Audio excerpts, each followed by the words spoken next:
Hello les gens, j'espère que le moral est toujours là.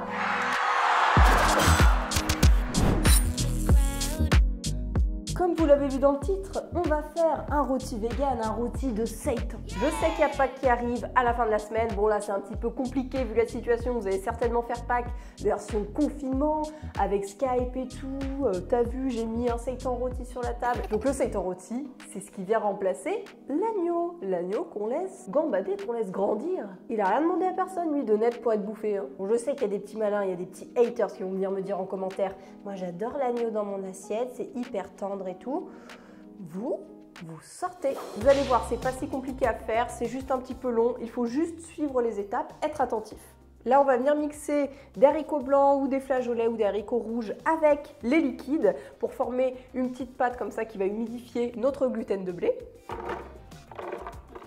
J'ai préalablement dilué du bouillon de légumes dans l'eau bouillante,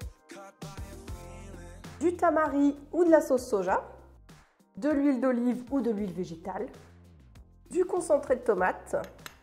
Donc là, je suis volontairement partie sur le mix concentré de tomate et tamari aux sauces de soja qui fait un petit remplacement des misos bruns que j'ai l'habitude d'utiliser. Pour parfumer notre rôti, parce que le gluten de blé, ça a un petit goût qui n'est pas très agréable, voilà, il faut quand même mettre des épices pour masquer tout ça. Je mets une petite pincée de poivre. Ensuite, on a du paprika doux, vous pouvez mettre du paprika fumé si vous avez, vous pouvez mettre aussi pourquoi pas du cumin, enfin là, vous faites un petit peu comme vous voulez, vous le savez. On continue avec l'ail semoule et l'oignon semoule, c'est les deux copains. Et là, on va venir mixer l'ensemble pour avoir une texture lisse et homogène. Ça ne nécessite pas forcément de blender, vous pouvez prendre un mixeur plongeant, l'important c'est que ça soit mixé. On mélange maintenant les ingrédients secs, c'est un petit peu le même procédé que quand on fait de la pâtisserie. L'ingrédient phare des recettes de seitan, c'est le gluten de blé qui se trouve en magasin bio seulement. Donc les versions sans gluten, vous oubliez. Je vais revenir cette semaine avec ma vidéo Les indispensables véganes pour vous présenter tous les ingrédients chelous que j'ai l'habitude d'utiliser en cuisine. Donc on vient le verser dans un saladier. Là j'ai pris le saladier du robot parce qu'on va venir le pétrir par la suite. Si vous n'avez pas de robot pâtissier, c'est pas grave, hein, vous allez pétrir à la main. Et dans ce cas, vous le mettez dans le saladier que vous avez. Ensuite, pour améliorer la texture du seitan, ce qui est bien, c'est d'ajouter de la farine de pois chiche. Ça va participer comme ça à rendre le tout moins élastique et ça, c'est mieux. Pour parfumer encore plus, j'ajoute de la levure maltée. La levure maltée qui peut faire donc un substitut au fromage, mais qui aussi rappelle un peu des saveurs animales dans le seitan. Je ne sais pas comment expliquer, mais ça marche très bien. On mélange maintenant les ingrédients secs ensemble. Bim bam boum. On fait un petit puits et on verse les ingrédients liquides. Alors là, si vous avez un robot, raclez bien hein, toute la paroi du blender. Hein. Les quantités, c'est pour tout. Donc n'en laissez pas les 3/4 dans le blender, ce serait dommage. La maryse est votre meilleure amie, donc on racle bien. On commence à mélanger à la cuillère avant de laisser le robot faire le reste. Et on pétrit avec le crochet pendant 10 minutes.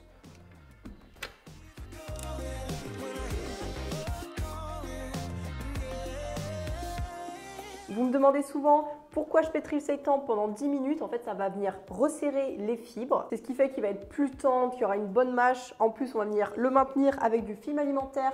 Et ça, une fois enveloppé, il n'y aura pas les petits trous que des fois qui peuvent apparaître sur les seitans. Donc là, je forme un petit boudin que je viens étaler quand même. On resserre bien les extrémités. Voilà, on l'a étalé comme ça. Et on va le faire cuire à la vapeur pendant 1 heure.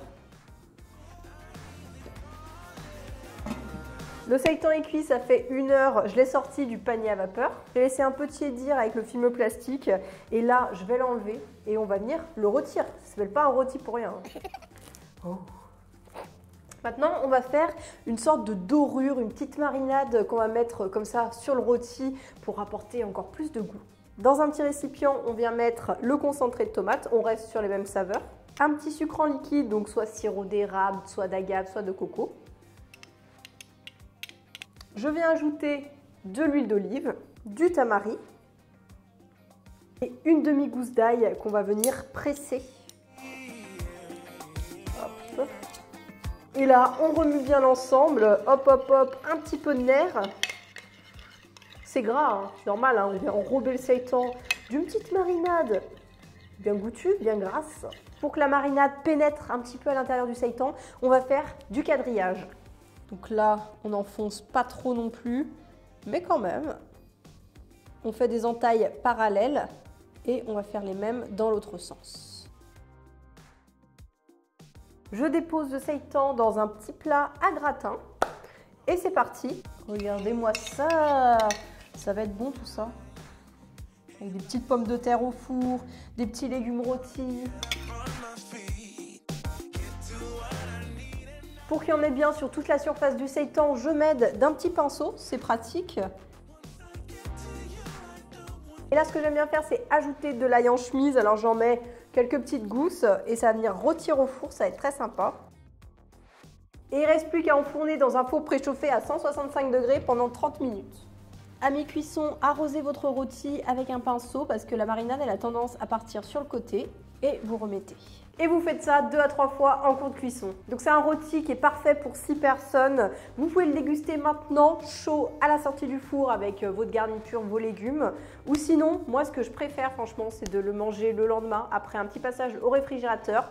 C'est un petit côté comme ça, charcuterie végétale, c'est top. Et d'ailleurs, c'était cette recette que je vous avais dit que j'allais vous présenter plus tard quand je vous avais fait ma vidéo raclette vegan. Je vous la remets dans le petit. Je les avais coupées en très fines tranches, comme ça faisait une sorte de jambon végétal et ça allait super bien avec la raclette. Et niveau conservation, ça se garde 7 jours au réfrigérateur dans un récipient hermétique. Franchement, ça se garde super bien. Vous pouvez aussi en mettre dans vos sandwichs, enfin soyez créatifs, c'est une source de protéines. Le gluten de blé, c'est très riche en protéines. Il y a aussi la farine de pois chiche qui est riche en protéines. Donc avec ça, vous êtes au taquet. Et il me reste plus qu'à vous dire, pensez à vous abonner, à vous régaler et on se dit à bientôt pour une aventure vegan.